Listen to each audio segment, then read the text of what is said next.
finally, a source of raw, real, and honest information on healthcare issues that matter most. Welcome to BS Free MD. From the latest medical information to how to stay sane as a doctor or a patient, no subject is taboo, no BS is allowed. Now, let's welcome your hosts, Doctors May and Tim Hindmarsh.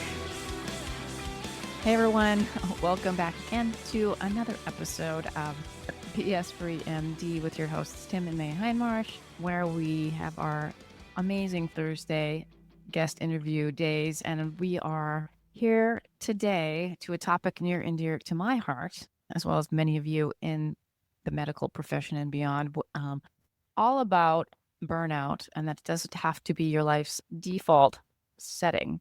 So if you've ever stared at your computer at 10 p.m. wondering, is this all there is really? Or felt like throwing your computer, out the window or at some of your colleagues, or just wondering what would it be like to possibly move to a beach in Bali? This episode is for you. Today we are chatting with Dr. Kristine Goins, a board-certified integrative psychiatrist. That will be interesting to find out what an integrative psychiatrist is as well. She's been in the trenches of burnout. She hit her breaking point and then decided to do life differently. And she packed her bags, redesigned her career, and is now helping doctors and everyday folks work less, live anywhere, and actually enjoy their lives again. Freedom is possible. And she's here with us today to show how you can make the transition, the escape, and how she did it as well. So welcome to the show, Kristine. We are so happy to have you here and talk about something, more positive, something, because a lot of our shows end up with, just seems to end up in a negative drag, but burnout is so real, and yet there's something that can be done and people can live a more fulfilling life. So this is going to be great. So let's start out. Tell us your story. Like where did you train? Where did you practice? And then obviously first tell us about your background and your training and what is integrative psychiatry. Yeah. I've known I wanted to be a doctor since I was 8. So this was a really long time coming. I grew up in New Jersey. And so that is where I initially went to medical school at UMDNJ, Robert Wood Johnson. And I always wanted to travel also since I was a teenager. I would read books and travel in my imagination because I had no resources to do that. And so I was always trying to figure out how to mix it up. So my first way of trying to get away from New Jersey was to do my residency in psychiatry at Emory in Atlanta. And while I was there studying, I knew very much so that I wanted to also treat children. So I ended up doing my child and adolescent fellowship at Yale in Connecticut, and then embarked on my first attending big girl job in DC, working in academia. And while there and throughout my training, I always knew I had a real passion for the unconventional, like being able to learn more about the ways that we can support patients and not always just doing what is taught to us, what is always conventional. And so I had a real interest in holistic medicine, and that's what made me pursue a fellowship in integrative medicine at the University of Arizona with Andrew Weil and the integrative aspect of the psychiatry. Got it. Okay. Yes, we know, and I think a lot of our listeners know integrative medicine, but I guess we threw the term integrative psychiatry together in there. So is there something a little bit different? You take a lot of what you learned in integrative medicine to use it towards psychiatry, or am I just making stuff up? Yeah. Okay. Yes, that's exactly what it is. Yeah. Yeah, which is interesting because we had a really good interview with a therapist. She was not a prescriber, but she was a tremendous psychologist. And she used the keto diet in virtually all of her psych patients with amazing results. The problem was people would start to get better, and then they'd start to get side effects from the medications they are on. And so you have to work very carefully with a prescriber to titrate medications as their, mood got better and whatnot. And it was really interesting. Right. We've gone down a lot of these rabbit holes with the show, and I love hearing it because, especially, who knows what's going to happen in the next few years, but the whole kind of pharma world has, I think, taken a significant hit, rightly, and it's good to seek the truth because it lives in a lot of Yeah, places we expect it, I think. absolutely. In integrative psychiatry, I guess I'm thinking you're looking for things other than the conventional throw some prescription medication or the traditional psychotherapy on the couch session um, Yeah. to help people, obviously, whether that's, um, the obvious stuff like diet and exercise and getting your life right and your spiritual life right, and then other modalities that can be used for any of the psychiatric conditions, correct? Yeah. Yeah. So that includes like mind body work, Yeah. botanicals, all of those things. Even thinking about other systems that people are interested in, Ayurveda or traditional Chinese medicine, other systems of Right. care. Mhm. Fascinating. Fun. Yeah, we did an episode with he was technically called an osteopath in Great Britain, but he nothing like an American osteopath. And he practiced largely traditional Chinese medicine, and I Mm. found it absolutely insanely interesting because the whole idea of we don't, and we have a friend who was a former Chinese medicine practitioner, and it's interesting. He says, "Look, we have 5,000 years of doing this. We Yeah. can't give you the microscopic scientific reason why this works, but we got 5,000 years of experience, and it works." Yeah. And so just this whole completely different way of looking at reality, we have found super duper refreshing. I mean, it hasn't made me not want to go to the orthopedic surgeon when I get run over, like I did Yes. 3 weeks ago. But Oh my gosh. yes. So, but there's so many other tools in the toolkit that we can add in medicine, and we just ignore it. I think to the detriment of ourselves and our patients. Absolutely. I agree. And I think sometimes we do the same thing with our lifestyles and the way that we practice medicine in general. Oh, for sure. We know it. Okay, so take us down the path. Now you're in academia, you're doing the integrative medicine, psychiatry. What happened to push you into changing your career path and what happened?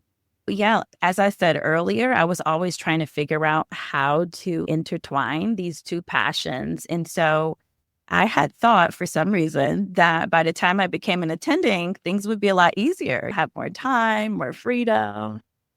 And I would finally get to live my life in this way that I've always wanted to. And I think it was a really harsh reality when I became an attending and found that I had like even less time. I had more responsibilities. I was working at probably 6 different schools, 4 different clinics. Like it was a really heavy load teaching positions. And I found myself feeling as though I was drowning in all of the things that I wanted to do the most, but that was all I could do were those things, nothing else, none of the travel that I really loved. And so I would have chest pains like in the middle of the day. I almost thought I would like having a heart attack in between running from one clinic to another. I started having whole body spasms that ended me in a neurologist's office. It was just a physical manifestation of this lifestyle imbalance that I didn't have enough space, time, energy appropriated to all of the things that mattered most to me. And so I'd had this like great 5-year plan of what I was going to do. And then I was going to leave and switch. And I sat myself down and said, I don't think you have 5 years. I don't think you can do this for 5 more years. When it was COVID, both of my grandmothers died. And that loss spurred even more for me. Like time is of the essence. So I changed my 5-year plan to a 5-month plan and bought a one-way ticket to Colombia. Wow. I love it. It's a science product ticket to Columbia. That's more exciting than me. I basically just pulled the plug and said, no more, and then sat there in a midlife crisis in a heap in a puddle of tears and goo going, what do I do with my life now? Because like you, I was a doctor from the time I was 10 and I'm a little bit older than you, I think. So after 30 to 40 years of committing my life to that, it's tough. So enough about my crap. What happened? So you bought a one-way ticket to Colombia with what in mind? So while I was in academia, I had decided that I was going to work 1 day a week just for myself. And so what I decided to do when I quit was to work 2 days a week for myself. I was doing psychiatric consulting on the side. I always thought that working 5 days a week and having 2 days off seemed really backwards to me. So I said, in my new life, I work 2 days a week, I'm off 5, and this gives me the chance to really integrate travel and immersion into my life the way that I want. So that's what I did. I had my own PLLC and I did contracting with another facility that I had been working with, but did 100% telemedicine. I had always done like a hybrid, even in academia, but I went 100% tele, and that's how I balanced it. So tell us, do you have any family members, direct family, like kids, spouse, or were you able to just on your own pull the plug? So it's not like you had to work around a partner's work life or career or kids in school or anything like that. What's your, as far as like advising someone who's in the throes of this that has that to balance, and any suggestions? Have you thought that through as far as what you would advise them? Because when you're on your own, as we tell our kids who are, unmarried and independent, it's like that now's the time because you don't have to worry about anything else. You're a free agent. But what would you advise to someone in that situation that's like, I got to get out, but how do I do it with the rest of the family to think about? Yeah, because I have a lot of physician clients who do have families, and it's really about how they all align in terms of what they're wanting next. And if you have a spouse, what are they doing as well that can be virtual? You're back. Okay. So does the spouse also have a job or something that they do that they can be doing digitally that can allow the entire family to be on the move or to live in another country? There are so many different like educational programs, world schooling, and different even communities that move together as a family for families who are wanting to either travel as digital nomads or just wanting to live abroad. So there's programs and there are many resources, both for, let's say, the children, because a lot of times people worry about the educational component and what it will do to their social connections and things like that. So there's components for both that and just thinking about the career aspect, what you can do digitally. And that's what most doctors are thinking about as well when they're thinking about living abroad, because I work with anesthesiologists and all types of doctors. And I found that it doesn't matter what your specialty is. There is a skill, there's expertise, there's life experience that you have that you can utilize, whether you're doing a hybrid or you're 100% remote, to provide services, to provide education, or do your passion digitally online. So let's talk a little bit about burnout, first of all. And because for some people out there, like, burnout, what? How do I know if I'm burnt out? How do I know if it's just a phase? And do we all just pull the plug and move to Colombia, or do we tough it out or change? So why don't you talk us through that? What do you think people need to, how do they figure out if they're burnt out, and do they have any sort of misconceptions about what it is or what it isn't? Yeah, I think a lot of times people think about burnout as feeling like completely mentally, physically, emotionally exhausted, particularly as it pertains to their work environment. But a lot of times people also experience like depersonalization, not even feeling like present for their work anymore, not feeling as if it's as meaningful, having an increased sense of like hopelessness about things changing or going in a better direction. And that's really where I found myself. And so I think in that space, I know there's also a lot of talk about like moral injury and the role that systems that we work in also play into how we feel about our jobs and our professions, especially as doctors.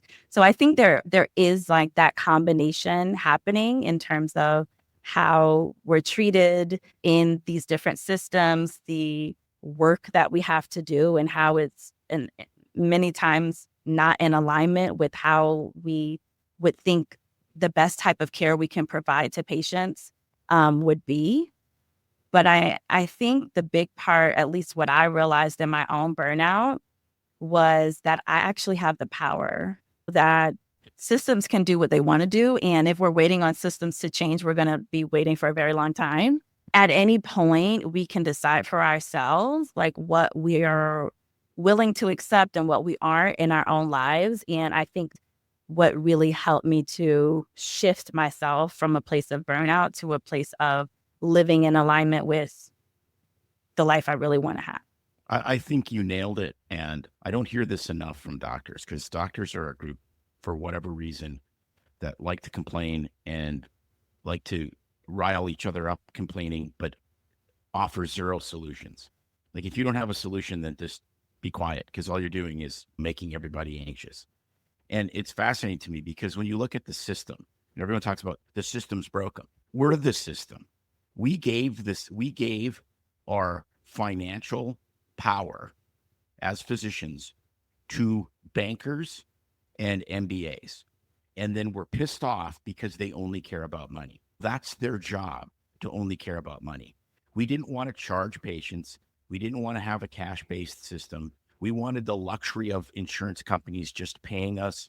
And so we gave away our power, because the insurance company, the MBAs, none of these guys can write prescriptions. None of these people can do a surgery or deliver a baby or any of these things.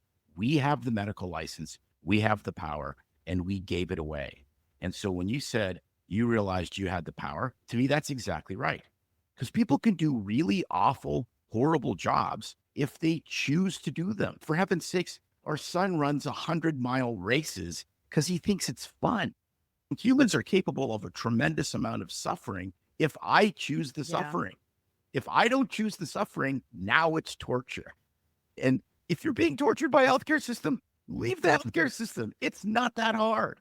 Of course, yes. I was going to interject in the realm of burnout. If you can, so my experience is quite different. We've worked together in the same system since 4. 92. Yeah, 92. Anyway, but his experiences and mine are different in what we want out of career, etc. And anyway, fast forward to the point where I got so done with the system and couldn't find a way to find my niche. I was just like, I can't do this anymore. I'm done. I struggled with it off and on in a love-hate relationship throughout my life. Anyway, so for me, I couldn't foresee a future in medicine anymore for me, because I was just so exasperated that I'm like, I'm over it. And I maybe could have used some counseling, coaching, psychiatric help along the way just to work things through. But I don't know if it would have changed the outcome. But nevertheless, when someone's in the throes of that and decides, okay, this career, whether it's medicine, I don't know, marketing, finance, tech, teaching, you're done. And it's just like, I'm done. I've got to make a pivot and a shift because I'm so burnt out. Do you have any advice for like total career change and traveling the world, or not traveling? Because I think for some people, like you found a niche where you could, your love of travel, you found a way to integrate your love of still psychiatry, and you can do that with the telehealth on computer and still reach people. But if someone's totally burnt out and wants to pull a plug and reinvent themselves, any advice on that? Yeah. So I think the first thing to consider is what you really want, because a lot of time, like, we know what we want to run away from, and it feels more like an escape, but people don't really recognize or know yet what they're running towards. And I think that's really the most important aspect. So it's, I would say, spending time with yourself, being in silence, whatever process you want to use to really get clarity about what is it that you want and what would make you feel most fulfilled and like you're living in purpose and that you're happy on a day-to-day basis. And then I would say after that piece and you have that clarity on what it is that you want, committing to it. At some point in time, we committed to medicine, and usually it was before all of the challenges that we experienced along the way. The commitment was there, so we stuck through it. And sometimes I think that people don't recognize you have to make the same commitment towards the pivot, towards the new life that you want to create, and that the commitment actually comes before a lot of other things. Before you might feel competent in your new life, you have to have the commitment first. Another aspect also is the courage, because a lot of times people have a lot of uncertainty and a lot of fear about what's going to be next, and they're not sure. They're sure of the place where they feel really uncomfortable, and many times they don't want to be there, and it's very miserable, but they know it. It still feels safe. And so being able to move into that next space is going to take courage, and you don't have courage without fear. So it's like being able to take action steps in the midst of the fear. And then I think it's just being clear on a plan, having some action steps. And you don't have to know all the steps, but you just need to know what's the most necessary next step, and then just have the courage to take that one. Yeah, perfectly. I mean, that was really laid out well, because I think you're right. A lot of myself is a perfect example. Running away from something is so easy to do, but you don't know what you're running to. And it's easy to get or want to get out of an uncomfortable situation without having a plan. So you move, you quit, but it's then what? Then you're in a space where you're right. You haven't committed to anything. You haven't even explored what it is that you're interested in or could do or have skills for. And then things, I would say just for myself, but I think everybody, then the wheels start turning, and then you lose courage and you have no sort of plan. And then you're just wandering aimlessly. Whereas, I think back to like when you're in high school, you're directed. It's okay, what am I going to do with my life when I get out of here? And a lot of kids have no idea, but it's okay. Parents are going to let me live at home for free forever. Some do, but I think that's a mistake. But it's just like you have to okay, then I'm going to get a job. And what job would that be? And so you're at least planning the steps. Whereas when you're in a situation, in a work environment where it's just so painful and you're freaking out and you just want to escape, you still have to, you're right, have some kind of a action plan, whether it's, okay, I'm going to lay out my dreams, my interests, my skills. What would that look like? And I don't know that means it has to be perfectly set out, but at least a starting point. And so, yeah, but where you start and where you end may be two entirely different places, because exactly. you're going to discover stuff about yourself. But it comes back to that quote from the 12-step program, where this young drug addict asked this guy. We were interviewing Ian Crone, who wrote a book about 12 steps, and it was just fascinating. And he said this kid who was like this meth addict looks at this guy and says, "What would you do if you weren't scared? What would you do if you weren't afraid?" And the guy's, "I would do this." He goes, "Well, then that's what you should do." And the thing is, people are like, get out. There's all these cliches. Get out of your comfort zone. What does that feel like? Uncomfortable. All change is pain. All change is met with fear.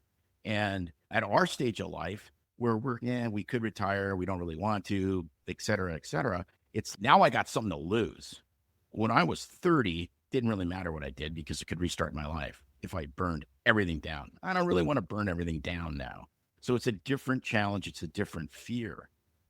Do you do exercises with your clients as far as doing things like empowering things and doing things that scare them? Because I think it's super powerful to do things that are scary. I did tons of action sports, 600 skydives, kiteboarding, water skiing, barefoot water skiing, motocross, blah, blah, blah, the whole thing. And I cannot believe the power of doing scary stuff and what it does for you personally. Absolutely. First of all, that's amazing. That sounds so fun. But interesting to compare the two, but like falling out of the sky and sending your resume to a new industry or to non-clinical position. I think for doctors, it feels the same. Like they feel like they're literally falling out of the sky when they're doing something that is not in the algorithm that was taught to them of this is how you do medicine and this is how you do life as a doctor. So I think just the moving them through some of the action steps, the fear, a lot of it is mind work. Like how do we think about ourselves? How does our identity as physicians shift and change as we decide to do something that's new and different? These are the things I walk through them with so that they can take the steps needed to end up on the other side in their new career with more time freedom, with location freedom that allows them to be where they want to be on earth. Like moving through all of those steps is, I think, for a lot of people terrifying, but they come to a place that they get really comfortable doing scary things.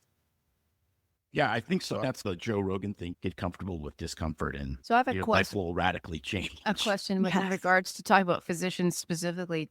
How many, I don't know how many people or physicians you've counseled through this kind of career change, burnout type thing, or your patients and clients across the board? Is it more physicians or both? They're physicians. Okay.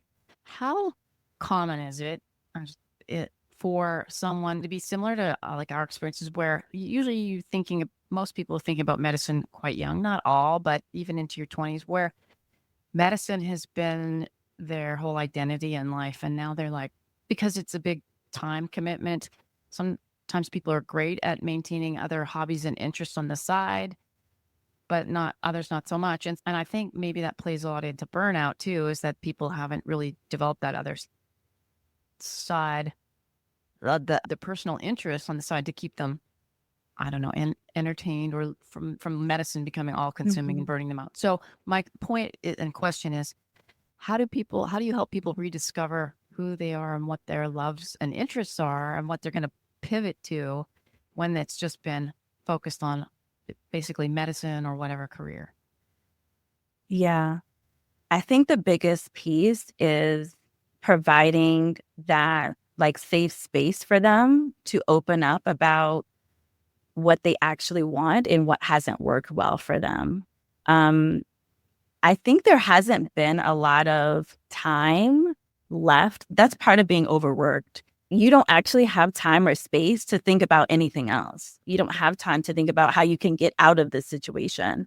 And what meeting with me every week for an hour does is they have a dedicated time and space to actually think about, what do I need to do next? What would actually make me happy? Like, how do I think about this in a strategic way? Because a lot of times outside of that session, they might be focused on not just work, but their family. And there's other things that are going on that really, for them, take precedence. But it's part of the transition and thinking about prioritizing themselves, which is something that doctors don't really do quite easily. But taking the time to prioritize themselves and what they want, because when doctors are, or when we as ourselves are happy and fulfilled and moving in a direction that we want to go, it rubs off on every person in our lives, everyone we connect with, everything that we touch and we do. And sometimes we don't recognize that. Right. No, absolutely. When you're fulfilled, your cup runneth over and it affects all other aspects of your life. Absolutely. I mean, we always say you got to take care of yourself first before you can take care of others. But it's so true with regards to career and things that inspire and motivate and give you life and joy. Because if you don't have that for you, you can't share with others. And I just think of I'm thinking of instances, even like the mom, the person that, is married, raised the kids, spent her whole life dedicated to her husband, her family, and put them first. And then, you hear the stories, the kids leave home, the husband's still working and she's, who am I now? It's a similar thing where you haven't really had time to focus on really what is it I want for me, and then people can, really be stuck and lost. And so doing that work's really important, but scary too, because sometimes it can be so, if the door's wide open, and your options are huge, like where do you even start? Right. And I think it's the cereal aisle. There's too many choices. I think for a lot of people. And it is interesting if you look at these cultures that basically just subsist. There was that one I watched it, and it was these guys, they essentially live in like Siberia, and they live basically the way people in Siberia have lived for thousands of years. And they're actually really happy. And they build a canoe and they catch fish, and then it freezes, and then they kill otters and get fur and do whatever. And they just do this subsistence lifestyle, and they're really happy because they don't have to make decisions. And as long as they're warm and safe and fed, they're good to go. And so I wonder sometimes if part of the angst and burnout and everything that we feel is that we're just bombarded with so many different choices that it's just really hard to know. And so many voices telling us what we're supposed to believe and be and whatever, that it just gets drowned out as far as, okay, why? What was I made to do? What was I put on the earth to do? You look at a Labrador retriever, you know what they were made to do. They were made to fetch things. What was I made to do? And I think so many of us we just go through life like we're thrown into rapids, and we just bounce along, and all of a sudden you get your head smashed on a rock, and you're like, what the hell's going on now? And instead of living deliberately, I think that's really the key, is deliberately saying, I own my life. It's my one and only life. What am I going to do? And a lot of us as physicians, it's amazing. We don't at all. I don't understand. Yeah. And I totally agree with that. And I think, just as you were saying earlier, it's the intentionality. Like, what time, what space will you give yourself to actually explore and figure that out if you don't know? And will you allow yourself to sit in silence and be quiet enough to hear the whispers that have been before you for a long time, but have been drowned out over time by what everyone else thinks is important and what everyone else thinks is the key to success? And living a safe life. This has been an absolute mantra of mine forever. Like, my kids, I'd come home from skydiving, my kids would say, is skydiving safe? And I'd say no, because nothing's safe. And do you want to live a safe life, or do you want to live a good life? And I should make a t-shirt that says safety kills, because it really does. It at least kills your soul. If you are dedicated to safety, you will be miserable. There's no other possible outcome. And it doesn't mean you have to be reckless. That's different. But you got to be willing to be at least do what feels unsafe. For sure. Calculated risks, I think, are always worth it. Yeah.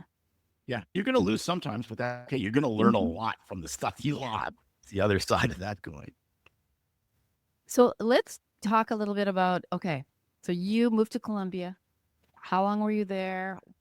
How long did you stay there? Where did you go from there? And tell us a little bit about your adventures, where you've been. Yes. So I've stayed there 3 months. I typically switch countries every 3 to 6 months. And so from there, I lived in Ecuador, lived in Guatemala, Panama, Mexico, Canada, Costa Rica, Argentina, Brazil, Georgia, the country. Traveled to a lot of other countries in the midst of that, but those are the places that I lived, because all of my healthcare was outside of the US. So this is where I go to the doctor. This is where I got my hair done. This is where I build local community. So that's been fun. Wow. So, yeah, I was just going to say, when you're on the road traveling permanently like that, what is it like to access healthcare or any of those? Do you have to come back to the US? Do you have to look locally? Has it been a problem? Is it doable?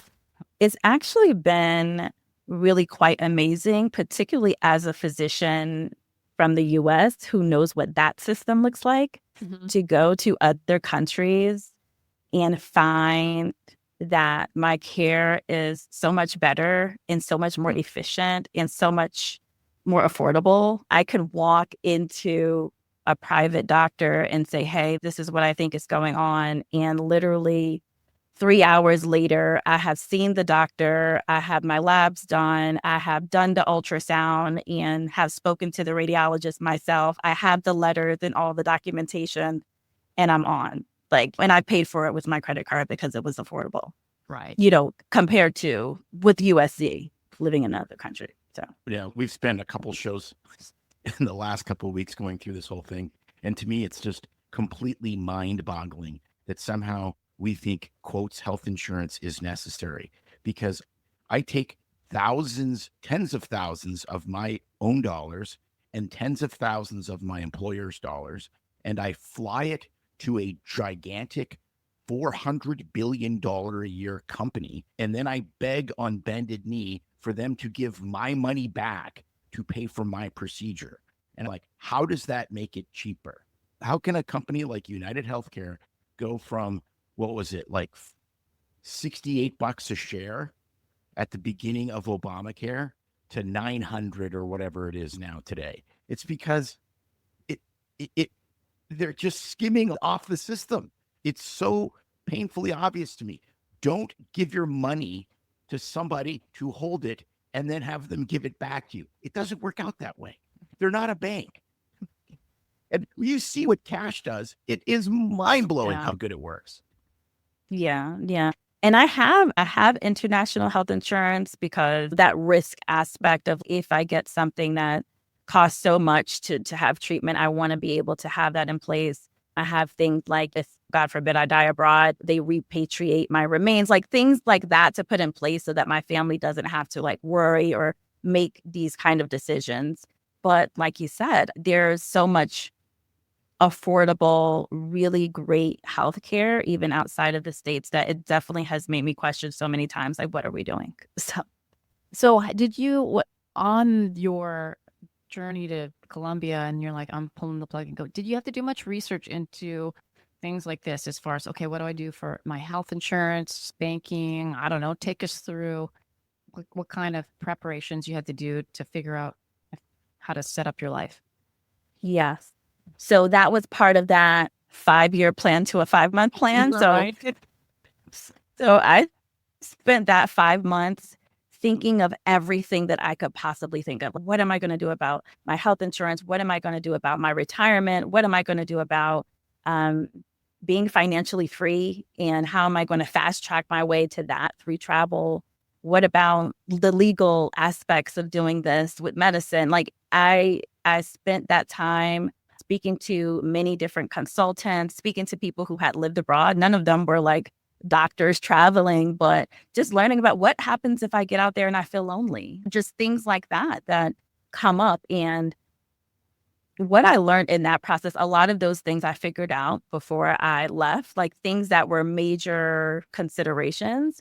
But there's still some things, and I kept my picture of this paper that I had with all the check boxes of everything I need to know. There's some I still have not checked off, and I've been doing this for 4 years.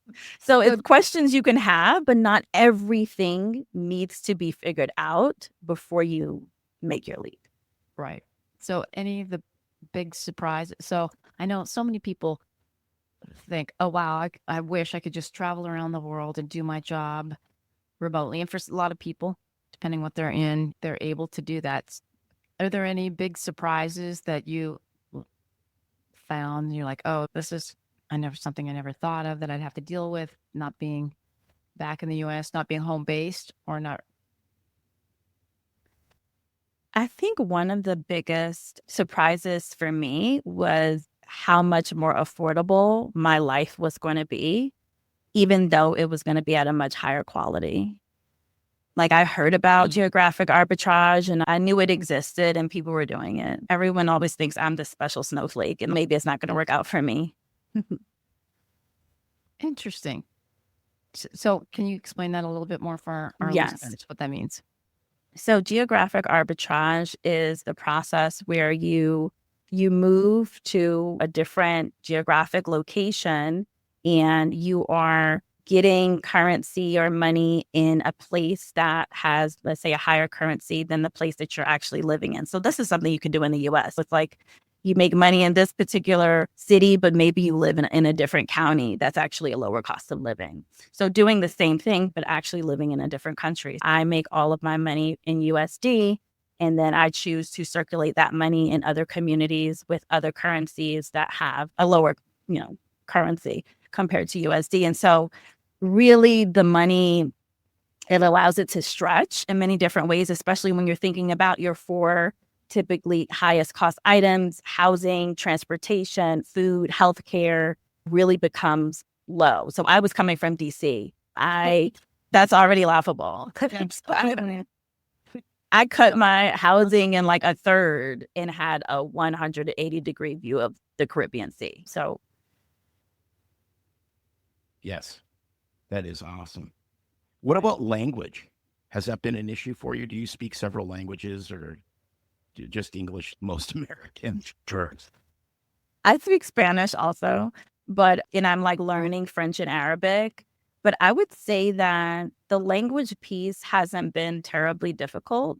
I am someone who wants to know the language of wherever I am. So even, let's say, when I lived in Georgia, there's no way I'm going to be fluent in Georgian. Like, they have 3 alphabets. When I am going to another country, I get a tutor before I get there so that I'm rehearsed in the basics, and I can show up being thoughtful about customs and things like that. But there's always some of my closest friends in Georgia, they're also bilingual. And you can always find, if you're someone who wants to be open and friendly and your goal is to connect with people, you will always find people who are likely bilingual, even if you're only English speaking, which can be a beautiful bridge to really understanding the new language, but also being able to converse and have someone understand where you're coming from. Absolutely. This is really exciting because it sounds like you've taken your love of traveling and that it's become your new, I won't say career, but it's the primary focus of your life to integrate into the community in whatever country you're living in and learn the culture and immerse yourself in it and use medicine to, supplement your life, right? Am I right? Yeah. Yeah. Do you think you'll ever go back to life in America with the typical, I don't know, not 5-day-a-week job, but pull the plug on the travel and move back? Or do you think you'll get to a point where you're like, okay, I'm done. I've done this for how long have you been doing this now? It's been 3.5 years. So Okay. going on 4. Yeah. So in the future, do you see this as a permanent way of life? Do you have any thoughts like looking forward, or do you not worry about it yet? I called my mom day 2 in Colombia when I first moved, and I said, "Mom, I just want you to know I'm never moving back there. Just know that now." So I have no intention of ever moving back to the US. I think I will work probably 2 days a week for the rest of my life. I love working, and I love psychiatry. I love working in psychiatry when I can do it the way that I want to do it and as much as I want to do it. I think it's given me more passion for what it is that I do. I can show up to it just excited. This is my 2 days a week that I get to do what I love, and the other days feel just more expansive and makes everything feel really complete to me. So I think probably what I'll do as I evolve in this process is to spend more and more time in one place. Maybe where I'm doing 6 months here and 6 months there. Eventually, I want to have a home on different continents, and then I'll probably just travel between my homes and have more bases. But I don't think I would move back. But I visit here and there. Have you met any other people doing a similar thing as you? And if so, what are their kind of careers in? I've met a lot of people like in IT, a lot of entrepreneurs, just like all different types of entrepreneurs. But I think it leans very well to people who own their own businesses. I've met dentists who are also like pilots, just people who are really just creating their version, right? Their ideal life in their career. And so I meet a lot of people who are willing to take risks and create what they want. There's no way you can really create what you want without risk. Right. And that's, Absolutely. and that's, I hope it's one of the positive things that comes out of COVID, this idea that you can mitigate all risk by a mask or a vaccine or 6 feet apart or whatever. No, it's a respiratory virus. It's going to do what it does because that's what respiratory viruses do. And okay, so now we've confronted this global hubris. Guess what? Life is risky. You might as well push your chips into the middle of the card table because you're not getting a second chance.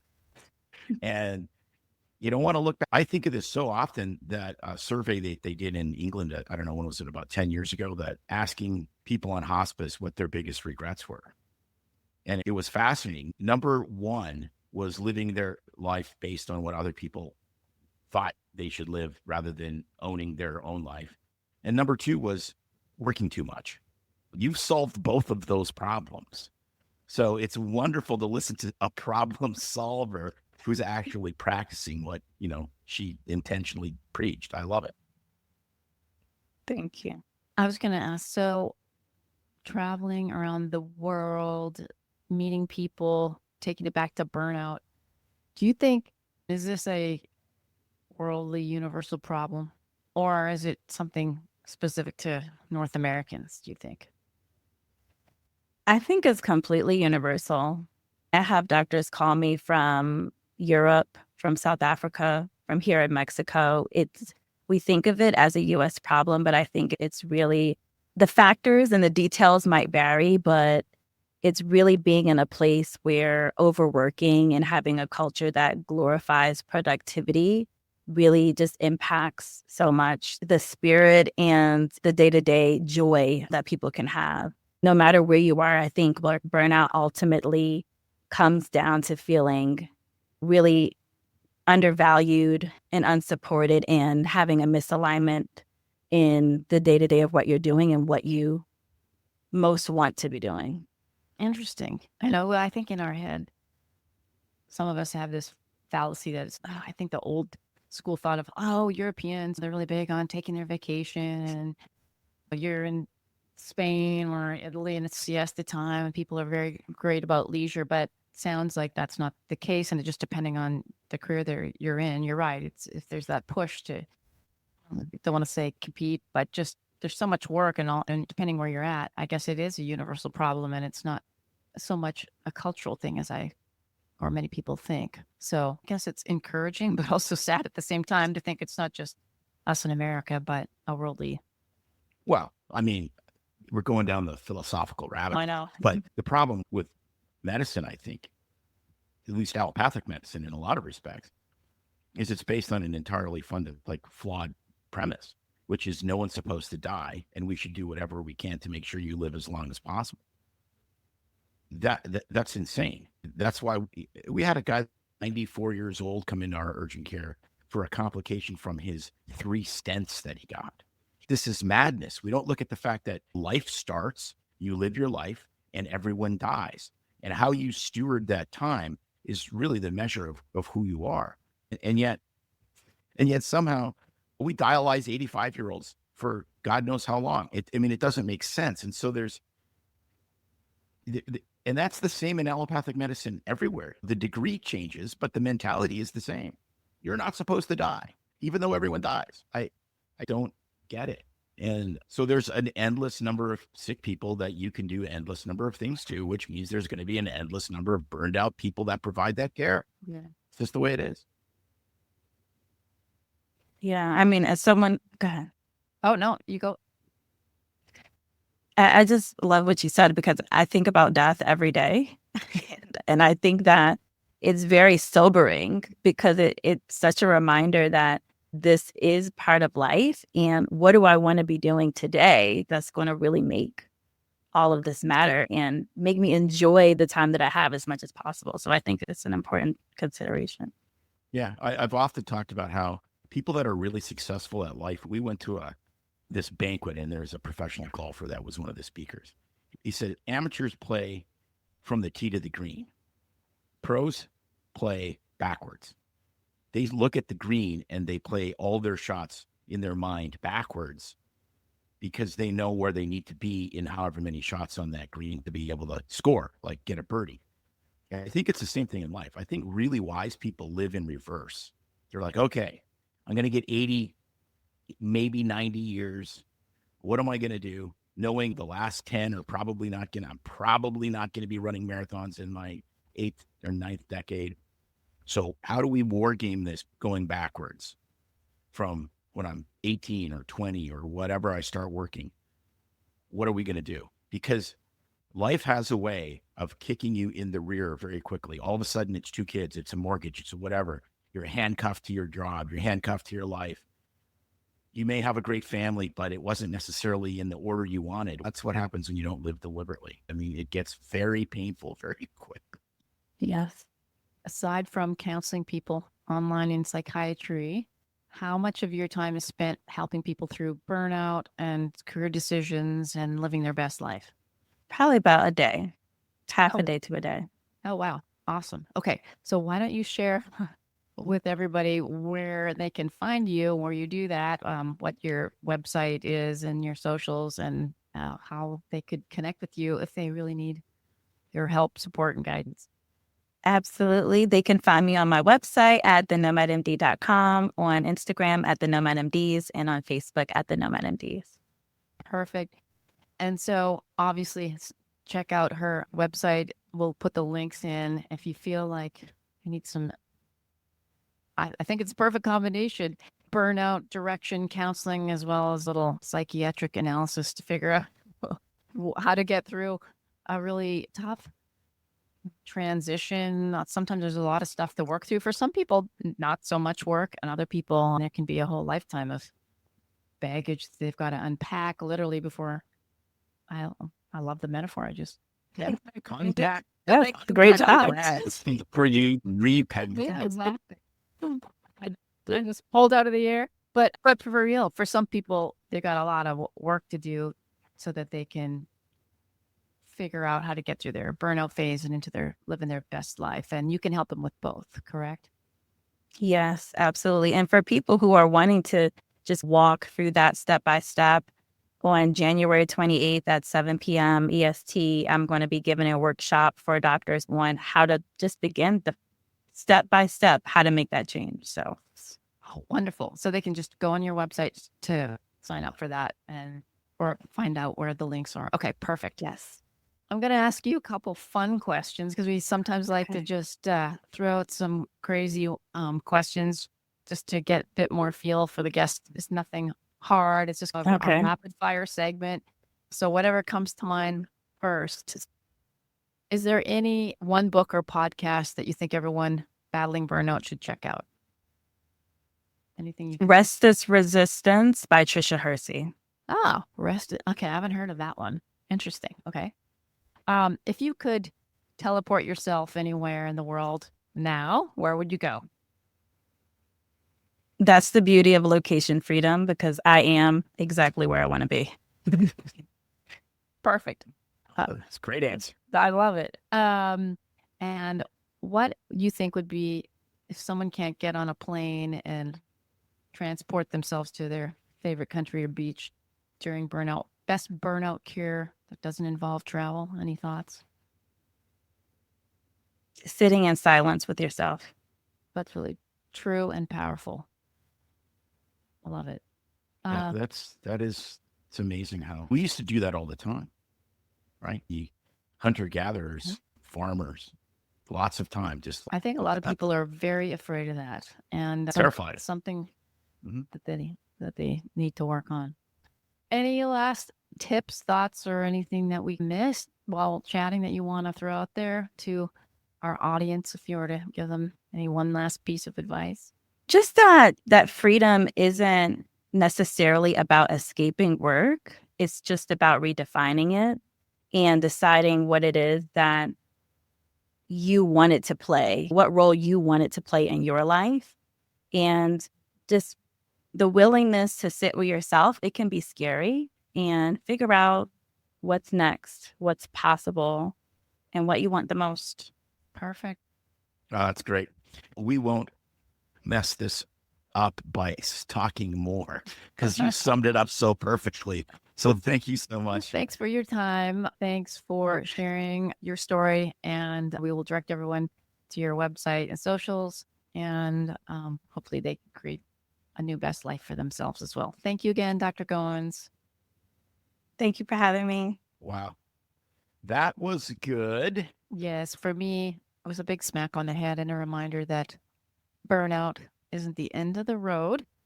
It can be a wake-up call to start living life on your terms And first of all, figuring out, though, what the terms are. So there's a little work to be done.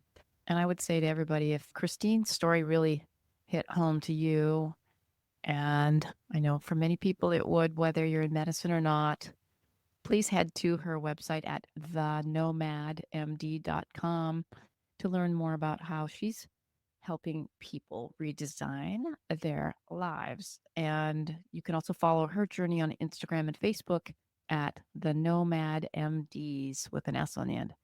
I think I definitely am going to be checking out and following her and see the views that she has as her new office, but also how she's really defined life that she wants to live on her terms. And I don't think, being single young should be a deterrent for anybody. I think whatever your age, whether you're towards what you think the end of your career life is or your post-career, I mean, you still have to define how to live life on your terms and what the best life is, right?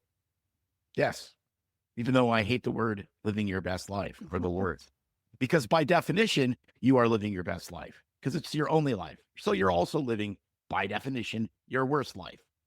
Okay, keep that thought in your back pocket for a DocTales episode, those ones that come on Wednesdays, and we will debate that topic. But for now, please check out Dr. Goins' page. Absolutely. If you love this episode, please share it. If there's somebody you think that needs a little help with transitioning their career path or what they're doing, let them know. Before we go, we just also want to remind you that we love you as far as sending comments, questions, and suggestions. So thanks again to all our fans out there. Shout out to all of you. No special shout out this week. You're all our greatest fan. Thanks for tuning in. And until next time, stay real, stay free, stay BS free. Absolutely. It's no secret that medicine is a bit uptight. That's why Tim and I created BS Free MD, to mix things up a little and have fun in the process. Besides, we are having these exact same discussions all the time, so we thought we might as well invite everyone to the party. If you really like us, you can get plenty more and maybe see one of Tim's cool tattoos on our Instagram or Facebook pages at BS Free MD. See you next time.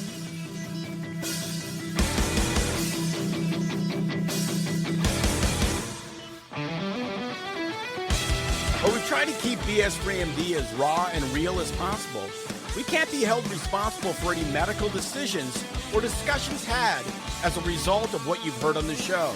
We know, bummer. But the truth is, we really do care about your questions.